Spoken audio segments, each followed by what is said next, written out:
যতই বলো যে আমরা জান্নাতের টিকিট দিই, খাবে না মানুষ। কথা বলেন ঠিক কিনা?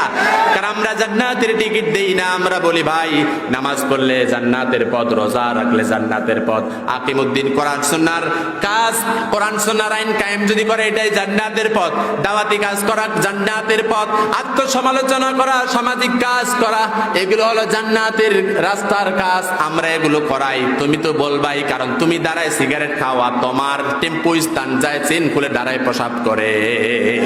প্রাণপ্রিয় ভাইয়েরা আমার, চোখ কান খোলা রাখতে হবে, আমাদের ইমান বিক্রি করা যাবে না।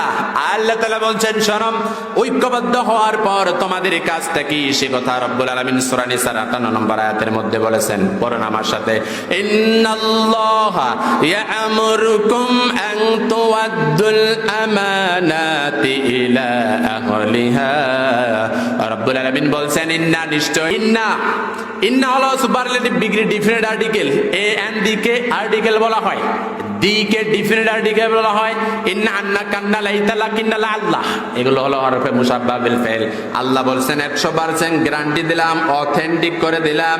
ইয়া'মুরুকুম, তোমাদের আদেশ দিচ্ছি, আন তুআদ্দুল আমানাত, তোমাদের যে আমানত আছে এই আমানতটা কাকে দিবা? ইলা আহলিহা, যে আহলটা এটার যোগ্য। আমানত শব্দের অর্থ রায়, আমানত শব্দের অর্থ সুপারিশ, আমানত শব্দের অর্থ সাক্ষ্য।